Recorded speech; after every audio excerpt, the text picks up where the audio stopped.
Hello, welcome to Juniper Level Botanic Garden, the home of Plant Delights Nursery. This is Mexican feathergrass or Mexican hairgrass. If you've been gardening for a long while, you might know it by the old name of stipa or stipa tenuissima. It's now in the genus Nassella, Nassella tenuissima.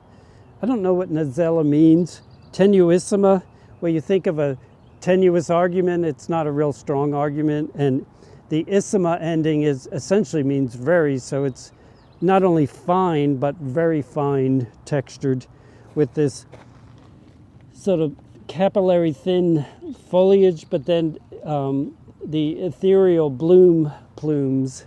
And this is at a really lovely stage, but even gets fluffier over the next few weeks.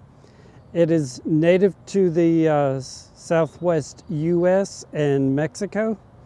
A very drought tolerant plant, as you would imagine from that part of the country. For us, it's a short-lived perennial, but we always get more than enough seedlings to replace it in the garden. It's not really a maintenance problem because you just edit the garden and remove the seedlings where they come up where you don't want them and leave them where you want them.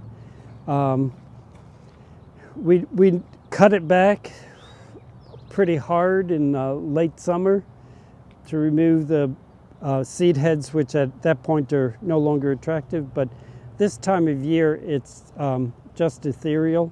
And this is a selection of plants right here where there's not all that much variation in color, but design isn't just color, it's also working with textures and shapes. So we have the extremely fine textured Mexican hairgrass in contrast to the extremely bold shapes of these big agaves, the agave ovatifolia, and then the intermediate textured huge baptisia. That's one baptisia. That's our yellow towers. It's a great big thing. And so, and then the other thing that a lot of ornamental grasses add to the garden is the sense of movement, because they move with the slightest of breeze. You see, the baptisia is moving slightly. The agaves don't move at all with the wind, and if they're moving because of the wind, we better take cover really soon. So the Mexican hairgrass, the Nassella tenuissima, is a delightful plant to work with in the garden. Full sun, well-drained soil, extremely drought tolerant. I don't think it probably ever needs to be watered in our climate. So thank you for your time today, and I hope to see you again in the garden.